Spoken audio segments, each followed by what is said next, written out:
The sound that woke me up at 4:07 a.m. wasn't normal. It wasn't a knock. It wasn't even pounding. It was the sharp, metallic crack of something slamming into my front door, over and over again, like someone was trying to break it down. Before my eyes were fully open, both of my dogs were already on their feet. Rex and Titan, two fully trained K9s, were silent at first. No barking, no growling, just that low, dangerous stillness that told me whoever was outside had made a very bad mistake. Then a woman's voice sliced through the darkness. "Open this door right now." "HOA authority. I have a master key." I checked the clock again. 4:07 a.m. My house sits at the edge of the neighborhood, backed by a tree line far enough that noise usually doesn't carry. That's why she probably thought no one would hear her. She was wrong. Another kick hit the door, harder this time. "I know you're in there," she shouted. "You are in violation, and I'm not asking twice." That's when I recognized the voice. Marilyn Voss, president of the HOA, self-appointed enforcer, the kind of woman who measured grass with a ruler and once threatened a widow over mailbox paint. Except this time, she wasn't standing behind a clipboard. She was standing on my porch at 4 in the morning, claiming she had a key to my house. I didn't open the door. I moved slowly, deliberately. Training kicked in. Rex and Titan stayed glued to my legs, muscles tight, ears locked on every sound outside. I reached for my phone and started recording. "Ma'am," I called through the door, keeping my voice calm. "You need to leave my property." She laughed.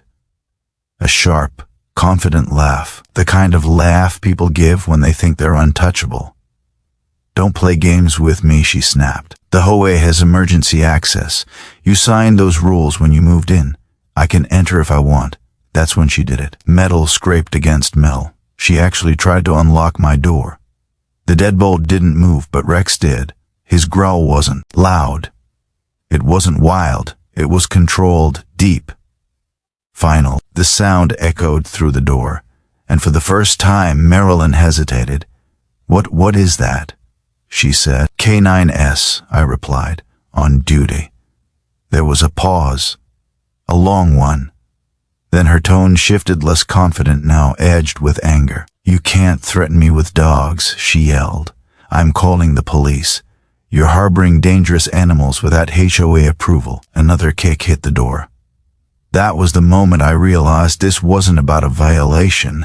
This was about control. She had decided that because she ran the HOA, she could do whatever she wanted, even force her way into my home before sunrise. I heard sirens in the distance, faint but approaching. She must have called them already, or maybe she assumed she could scare me into opening the door before they arrived.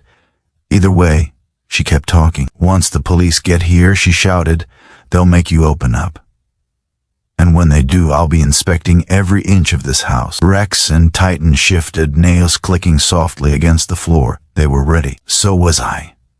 Because what Marilyn didn't know, what she never bothered to check, was that I wasn't just a homeowner. I was a former K9 handler, and those dogs behind me, they weren't just pets. And she had just given me the clearest evidence possible, that the HOA president had crossed a line she could never uncross. The sirens were getting closer now. And for the first time since this started, Marilyn went quiet. She had forgotten one very important rule. You don't claim authority you don't have, and you definitely don't kick the door of a man who sleeps with K9s trained to protect what's inside. The sirens grew louder, cutting through the early morning quiet like a warning neither of us could ignore. Red and blue light washed over the trees, flashing through the front windows. As two patrol cars pulled up fast and hard in front of my house, gravel crunched under their tires, doors opened. Radios crackled. Outside, Marilyn's confidence snapped back into place the moment she saw the uniforms. "Oh, thank God," she said loudly, turning toward them. "This homeowner is refusing to cooperate. He has aggressive dogs inside and is threatening an HOA officer who has legal access to the property." I didn't move. I didn't open the door. I stayed exactly where I was, phone still recording, Rex and Titan steady at my sides. Through the door, I heard one of the officers speak. Calm, measured. "Ma'am, step away from the entrance." She ignored him. "You don't understand," Marilyn insisted. "I'm the HOA president. We have a master key for emergencies. He's violating multiple rules and refusing inspection." There it was again, that word. Inspection. At 4 in the morning, the officer knocked firm, professional, nothing like the kicks Marilyn had been using. "Sir," he called out, "this is the police. Can you speak with us?" "Yes," I replied immediately. "I'm recording and I will not open the door unless instructed by law." "Understood," he said. "Please continue speaking through the door for now." Marilyn spun around, clearly annoyed. "I told you, he's dangerous," she snapped. "Those dogs could attack at any moment." I heard the second officer shift his stance. "Ma'am," he said slowly, "why are you attempting to enter a private residence at 4 a.m.? Her answer came too fast. "Emergency, HOA authority." There was a pause. "Can you explain what the emergency is?" Silence. Then, irritated, unapproved interior modifications. That's when I spoke again. "Officer," I said, clear and calm, "this woman has kicked my door, attempted forced entry, and claimed to possess a master key to my home. I have all of it on video. The air outside changed. I could feel it through the door. "Man," the officer said, "do you have a warrant?" "No," Marilyn snapped, "I don't need one. HOA rules supersede." "No, they don't," he cut in. Another long pause. Rex let out a low growl, sensing the tension. I placed a hand on his collar, steadying him. Both dogs stayed perfectly controlled. The officer knocked again. "Sir, are there animals inside?" "Yes. 2 trained K9s, under full control." "Thank you," he replied. "Please keep them secured." Marilyn scoffed. "See? He admits it. Weaponized animals." That's when the officer finally turned to her. "Ma'am," he said, his voice firmer now. "Step away from the door. Now." She did tea. Instead, she reached into her purse. "I have the key," she said triumphantly, holding it up like proof. "I'll open it for you." That was the moment everything went wrong for her. "Do not touch that door," the officer barked. Too late. She stepped forward. The sound of metal scraping against the lock echoed again, and this time Rex exploded into a bark so loud it made her jump back, screaming. The officers rushed forward, grabbing her arms as she stumbled off the porch.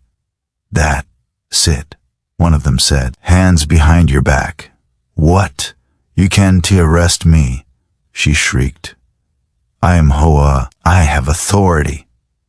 "You are being detained," the officer replied, "for attempted unlawful entry."